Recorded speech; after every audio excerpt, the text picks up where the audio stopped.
guys, it's Chantel from Wildberry Quilting, and today I wanted to show you guys how to put a very simple and easy method for putting binding onto a quilt. And for me, this works very well, and it seems to be the easiest method that I have come across. And my binding that I do is going to be 1/2 inch binding, and it's going to be fold over, so it will be double thickness for extra durability and extra wear over a lifetime. I cut my binding to be 3.5 inches, and then I iron it folded over. So let's go get started. Okay guys, so we're here at the sewing machine and I've got my quilt up in place. I've got my binding strip already pressed and rolled onto my spool, which is just this old school kind of bobbin type thing that I found at an antique shop. It works very well. I can set it in my lap and just unwind it. So I am going to start near the edge of my quilt, not right at the edge. I've got probably about 1 foot away. So obviously if you've got a smaller quilt, you might have less space than that. But the reason why I start at the edge like that is because I don't want to end up with a join near the corner. And I know if I start at the edge like this, at least one of my sides will not have a join at the corner. And there's a good chance that the rest won't either. So I have a 1/2 inch mark right here, a line on my machine, on my faceplate. I'm going to line up the edge of my quilt with that. And I've got my binding here, and I'm leaving a tail. Okay, this is probably, it looks like it's about 6 to 7 inches, probably about 7 inches of tail. And you can leave however much you're comfortable with, but you definitely want to have at least 7 inches, I'd say. So I'm going to line that up along the line, and I've got this lined up against the edge of my quilt as well. And we're just going to start sewing.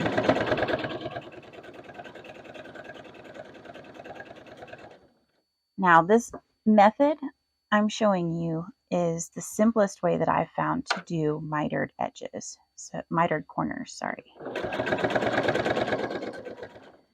And I am going to get to where I'm about 1/2 inch away from the edge of my quilt.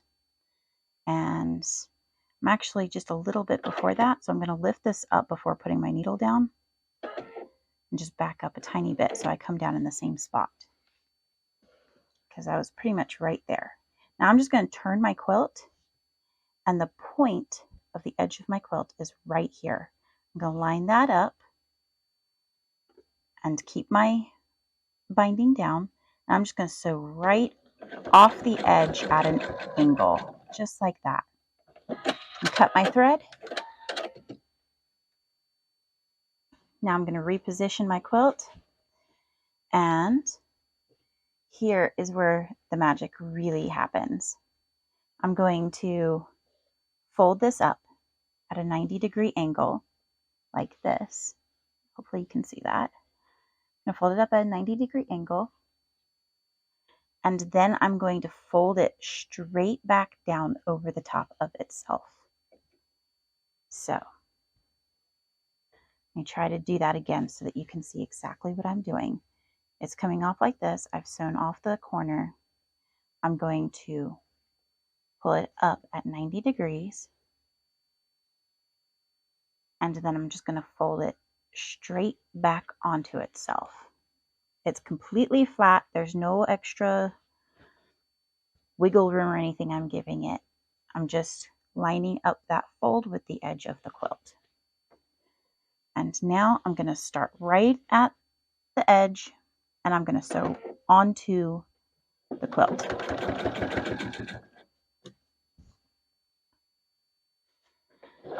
And just continue on.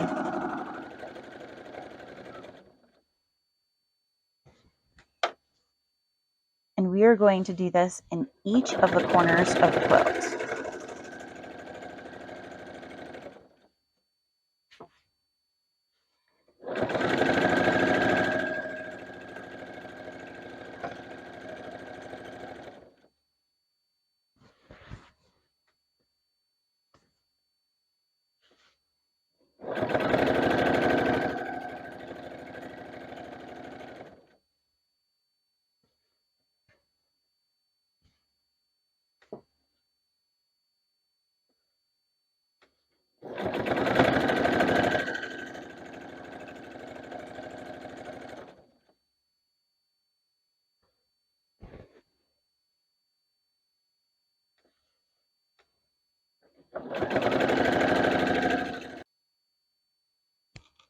Okay guys, I have changed camera angles because I was thinking that maybe my arm was getting into the shot a little bit too much. And I wanted to see if this would work out a little bit better for you guys to be able to see things more clearly.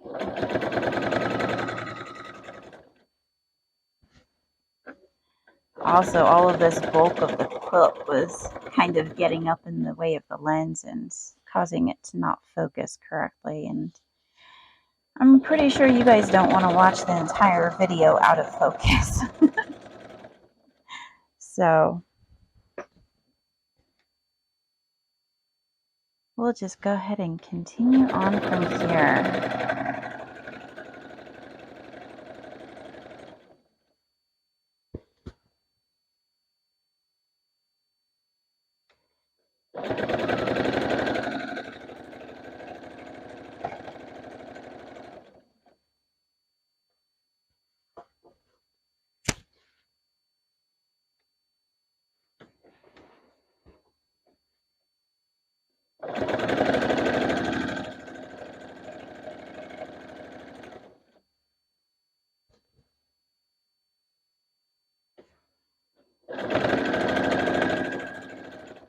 As you can see, this is my 1/2 inch line, and I'm just following that with the edge of my quilt. And keeping my bias, it's not bias, this is straight cut binding, but keeping my binding right at the edge of my quilt as I go.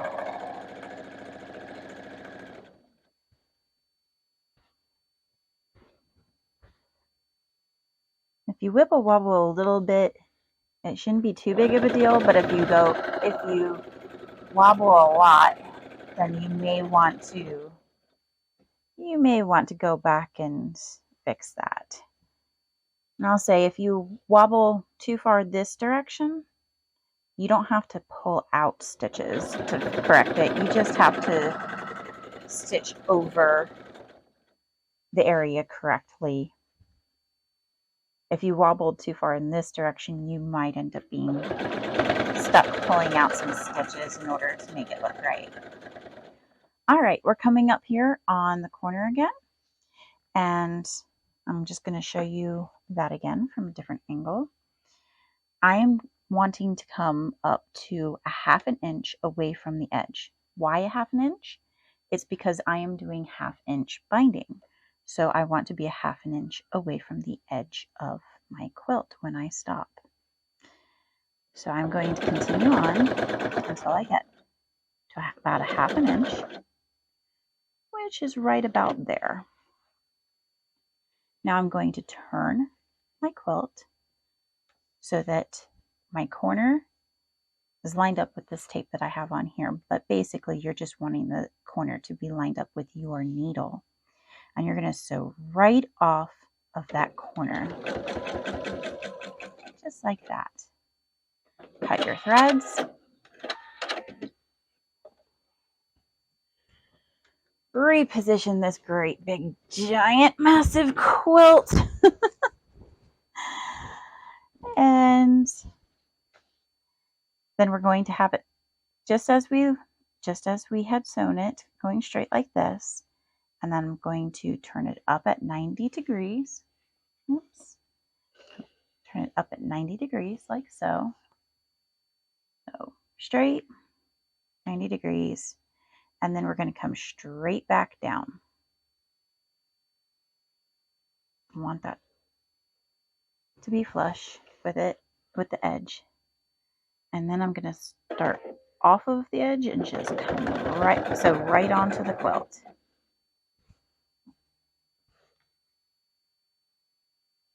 And don't worry about all of this frayed stuff. You get that on the edge of your binding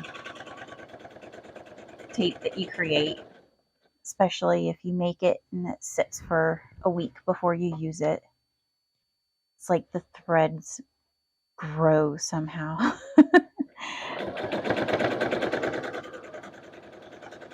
Have you ever noticed that if you cut pieces for a quilt, whoops, there go those alphabetties again.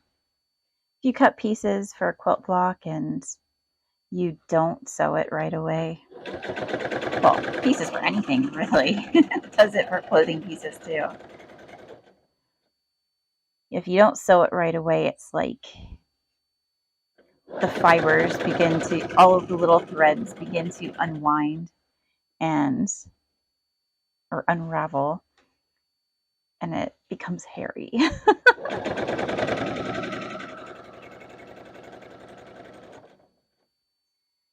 Oh my gosh, describing cut fabric as hairy sounds kind of gross. Maybe I should come up with a different word for that. That's what it looks like though. So, I'm just going to continue on.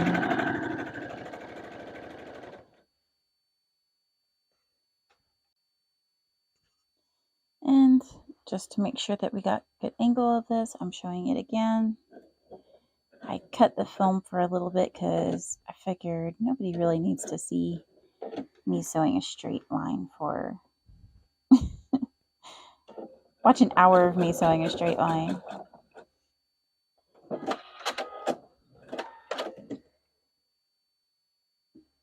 I want you guys to be able to find the good parts, the important parts quickly without having to, if you want to. I mean, if you want to sit and watch me sew for an hour, let me know. I'll just record. I can even try not to talk. I can't promise that I won't. No, I'll try. I'll put on the video title, no talking. If that's the case, if I manage to succeed. You know, in case you want a ASMR sewing video or something. I'm sure if you were using me sewing for ASMR, me talking might be a little distracting. Some people like to go to sleep to ASMR things, and I think me talking the whole time would probably not work very well.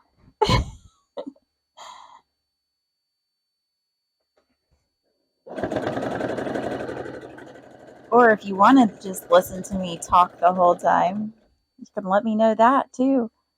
I'll shoot a feature-length movie of me just sewing and yakking away.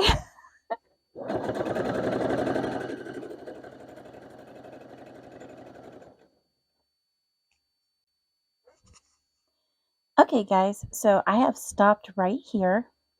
My join, my beginning part is right down here, and I've stopped, probably 5-6 inches from where my join is, or where they will be joining up. I'm just going to cut my threads,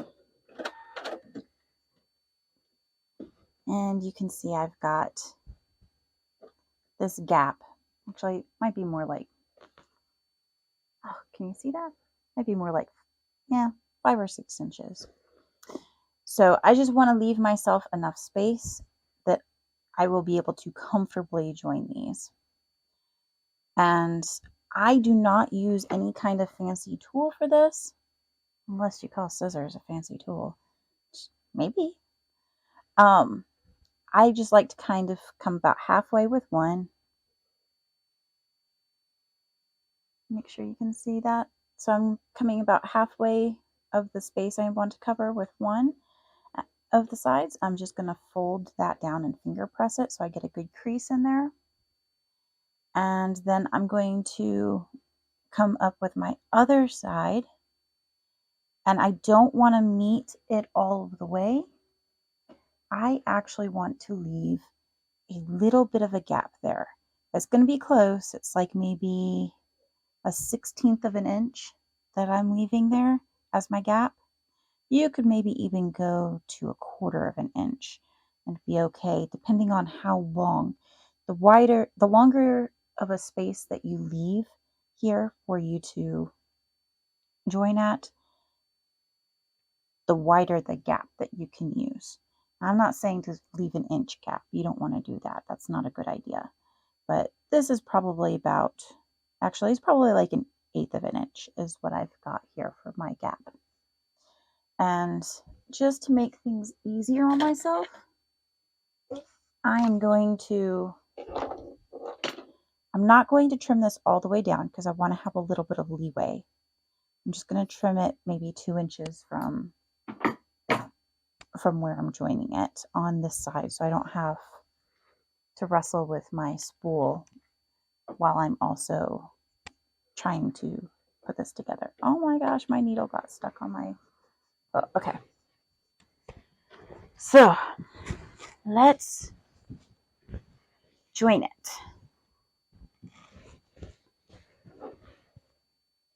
Now, you may find it easier to do this join if you mark it with a marking pen rather than just a fold. That usually does make things easier. And I could actually do that for you guys so you can see just what I mean. This is a water soluble pen, and I'm actually going to be joining on the inside. So I want to mark it along that fold on the inside. And I don't really need to do it on the other side, but I'm going to anyways, just in case, just to make it easier to line up with, because I want to line both of those lines up together. All right.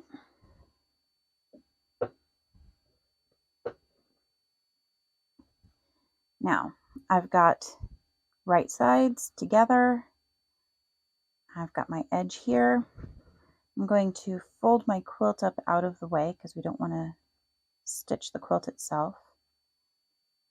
I'm just going to make sure that my lines are matching, which they are. And, oh no, my thread came undone. I'm going to rethread my machine. That's what I'm going to do. Make sure I get that little hook. All right.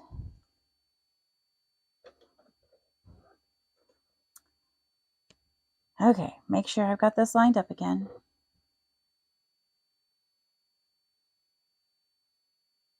Looks like it is. And as I go, I'm just going to continue to line it up. That fold, you can see the crease pretty well on this side, on the right side of the fabric that this is meeting, which is helpful. That's why I said you don't really have to mark the other side of the other piece, because you're really lining it up with that fold on that side. Oh my gosh, I got this little thread edge it's catching. So now what I'm going to want to do is just make sure, and kind of fold out some of that, make sure that it's going to lie flat when I pull this to sew it, which it looks like this will. This looks like it will meet nicely and it will lie flat. And I definitely have enough space that I'm not going to run out of fabric. Oops, there goes that spool. I'm just going to cut this down. I like to cut my binding with a about a 1/2 inch of seam allowance, just because I feel like it makes it a little bit more sturdy, and we want that. Oh my gosh, this does not want to separate. So I'm just going to pull that, finger press it open. Okay? And then fold it down on itself, making sure I've got it finger pressed open all the way. And now I can just go back where I left off. And I want to kind of hold this taut so that it doesn't develop a crease in it. That's one of the reasons why we make this joint just a little bit smaller rather than giving it extra space. It's because we don't want to develop a deep crease. And we can go a little bit past where our join was just to lock those stitches. And there we go. That is attached all the way around, and it's nice and clean where we joined it, except for the little stray threads that I gotta go back and snip. All right, so now on to where we folded over. Now before, you may have wondered why, if I'm doing a 1/2 inch of seam allowance or a 1/2 inch of binding, why I would choose to cut my binding strips 3.5 inches. Even if I am doing fold over binding, it still seems like a lot. Well, it's because I want it to come just a tiny bit past on this side. So when I fold it over, I don't have to worry about, am I catching the back? Because I am going to sew, I'm going to attach the back of it from the front by stitching in the ditch. And when I do that, I can feel with my fingers that this is going to catch right there, right where my nail is touching. So I'll just barely catch the edge, but with enough leeway that it's not going to leave me pulling out my hair at the end because I didn't catch it. Because I've been there. But this is the size that I have found seems to work the best for that. And I sometimes use binding clips in the corners, but I don't use it along the length. And I certainly don't use pins to hold it in place along the length. But if I was going to use something, I might use binding clips. So just stitch in the ditch. All right there along the edge.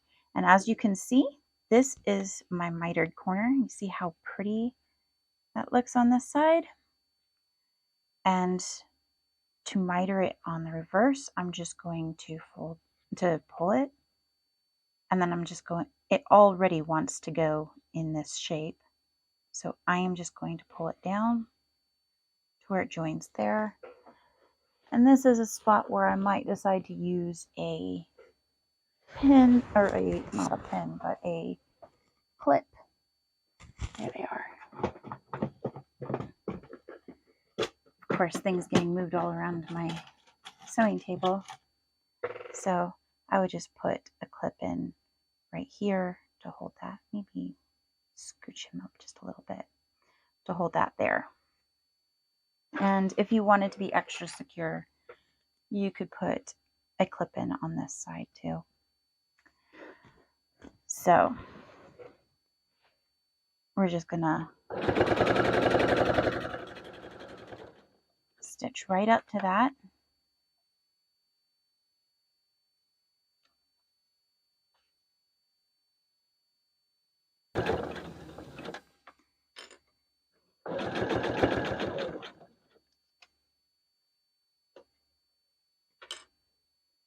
I'm going to stitch all the way up into that little tiny corner there. You can even go over one and then back one just to where it's just past, and then you bring it back. Doesn't really show that you've gone over when you look at it at the end, but it'll just kind of give it a little bit extra security. So now I just turned it 90 degrees to where, oh my gosh, and then I did not put my stitches, my first stitch off. Those stitches I might have to pick so they don't show, but I don't think it'll be that big of that noticeable. But I'm just going to continue to fold it as I go, tuck it under, and pull it tight, but not so tight that you are crumpling up your quilt inside of there. You don't want to crumple it up. I could pull it like this and then it ends up causing a roll. I don't want that. I just want it tight enough to where it's snug against it.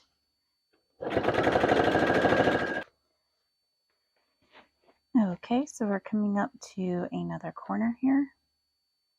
I'm just going to continue to sew as I have been.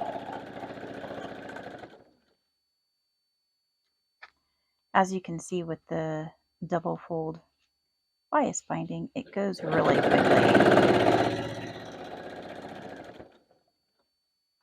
A lot quicker when I cut the video, but don't get fooled there. I'm sure you won't. But then we can just clip. It automatically wants to go, so we're just going to fold it down like this onto this side, and if you want to clip, you can. I'm just going to use one clip this time. So all the way down.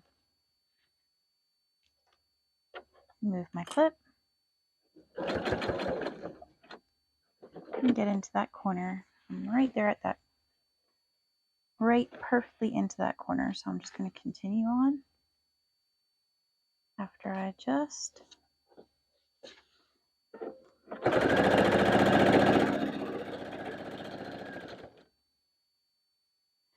And, you know, you may find that if you want a 1/2 inch border binding, not border, binding, you might find that you need a different measurement than 3.5 inches in width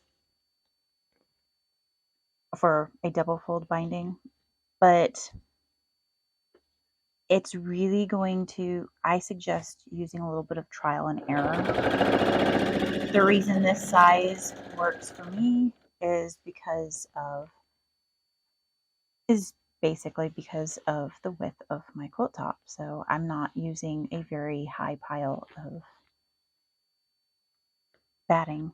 So if you are using a higher batting pile, goodness gracious, words. If you are using a loftier batting, there we go, that's a better word for that, you might end up finding that you need a little bit thicker than 3.5 inches in order to have the same effect of having that little bit of a extra bit there. In fact, let me show you what this is looking like. As you can see, this is how my binding, my corners look. Nice and perfectly mitered on both sides. And my stitching is right there, right close to the edge. And I'm always catching it. Even in these areas where it's a little bit more narrow, I've still caught it. I haven't come off of it at all. Having that little bit of wider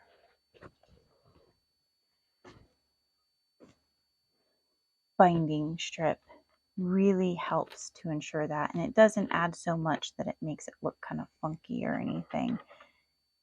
Obviously you don't want it so wide that it's going to really not come together nicely.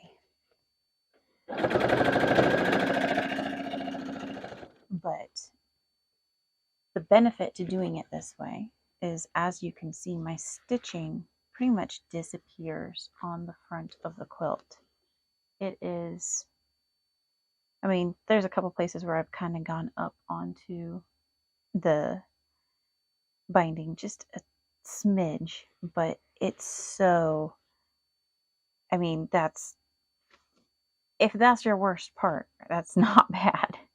I'm not upset with it, and the rest of it just disappears right into the help me out now, what's that word? The ditch. It disappears into the ditch. Goodness gracious, I swear, I don't think my mind is functioning right today. I must still be tired.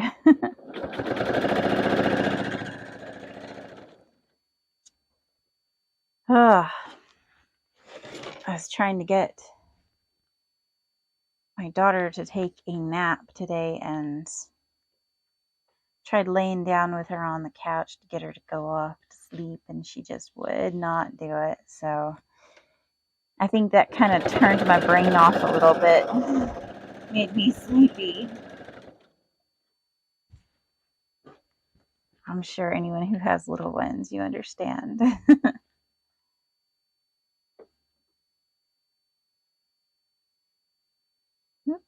And even I iron my joins on my binding strips open, and I do sew them straight across. I do not sew them at an angle. I know that many people do choose to sew them at an angle, and it does look lovely. And if that's what works for you, I say go for it. For me, I just can't be bothered with it. I just sew it straight across and then I iron it open, and I don't have any problem with the bulk there. It really doesn't give me an issue as long as I have it ironed open.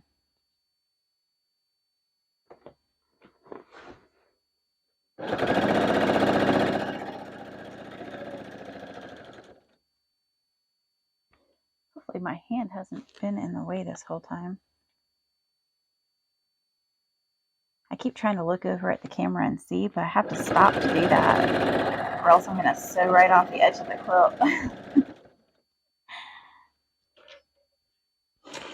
But then I don't stop until I'm like partway, until I'm up here with it, and it's like, well, wait a second, is that blocking it or not? Because that looks, by the time I'm up there, it looks like it is. Let's see.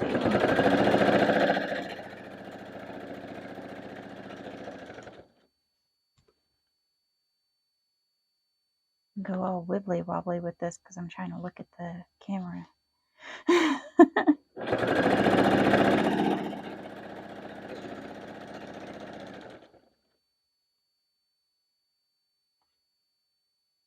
So I am almost done with this,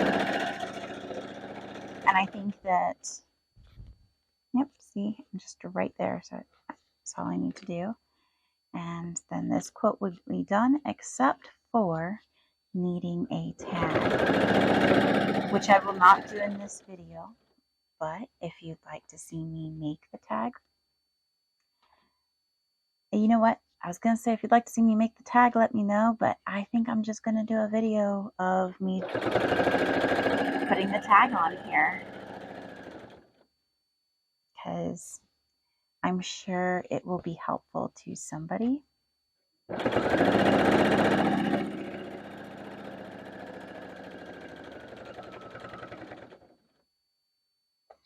And then we just back a little bit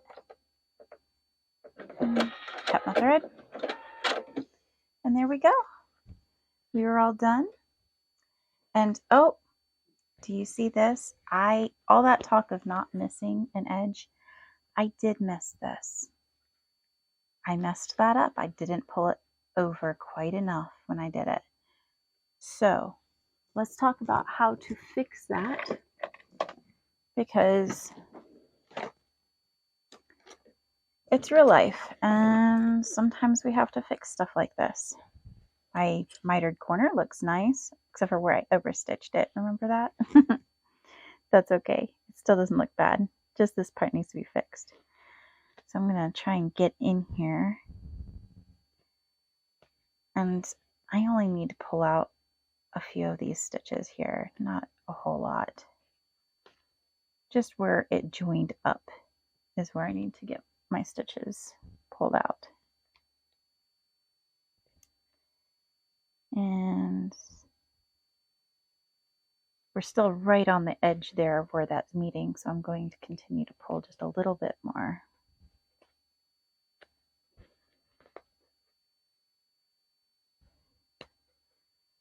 All right. So that's about all the pulling that I feel like is necessary for that. I'm going to start a little bit before I get to there. Make sure that's wrapped over how I want it to be. And I'm going to start right about here.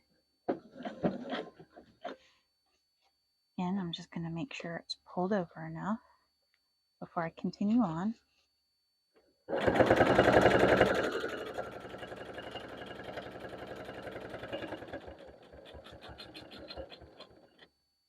And then just a little bitty back stitch. Cut the threads. And there we go, I caught it. And as you can see, the reason why that had happened initially is because apparently, actually I don't know how well you can see that, but I come over a little bit past the ditch. Doesn't look like it now because there's 2 rows of thread and it kind of hides it, but I'd come over a little ways away from that ditch. And I'm going to go back through. I'm not going to show you all of this, but I'm just going to go through and trim off all of these little stray, man, got a frog in my throat. All these little stray threads that I've got all over the place. But my binding is all on and I am done with that part. It just needs the tag. So I will see you in the next video. Please like and subscribe. Talk to you later. Bye.